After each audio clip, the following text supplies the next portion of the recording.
NATO allies are getting a warning from Canada's top military commander. Canada's military is running out of ammunition. CBC News senior defense writer Murray Brewster is with us from Ottawa with more on this story. So Murray, good morning. Tell us about the warning and why it's coming now. Well, the warnings have been coming because there are three factors coming together all at once. The first is the slowing pace of U.S. aid to Ukraine.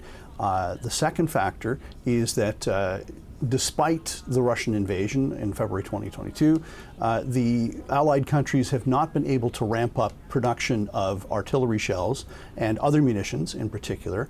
And the third thing is that many of the stocks of Allied countries in terms of the shells that they have and the shells that they've been able to donate, the warehouses are getting kind of thin.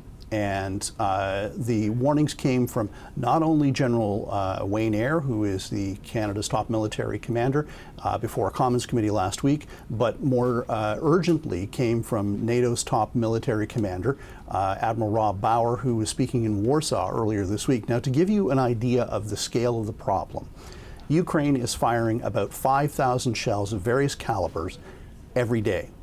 The United States produces 24,000 shells per month. Canada produces only 3,000 shells per month, and it has been very slow to get production ramped up. So that must be part of the reason why Canada's situation here seems to be perhaps a little bit more urgent. Well, Canada's situation is a little more complicated in the sense of, unlike some of our allies, Canada has not signed any agreement with the companies that produce munitions to increase production. Now, there are reasons for that, and we heard about that yesterday during House of Commons committee testimony. A senior defense official, Troy Crosby, who's in charge of the Defense Department's Materiel section, explained that there have been proposals put before the federal government from two of the companies that Canada has standing agreements with to produce munitions. Now, those proposals landed almost a year ago, and it would require about $200 million in investment to create new production lines, because the main problem that Canada has is that this country's munitions makers don't produce the kind of artillery shell that is most desired by the armies and the most desired by the Ukrainians for use in combat.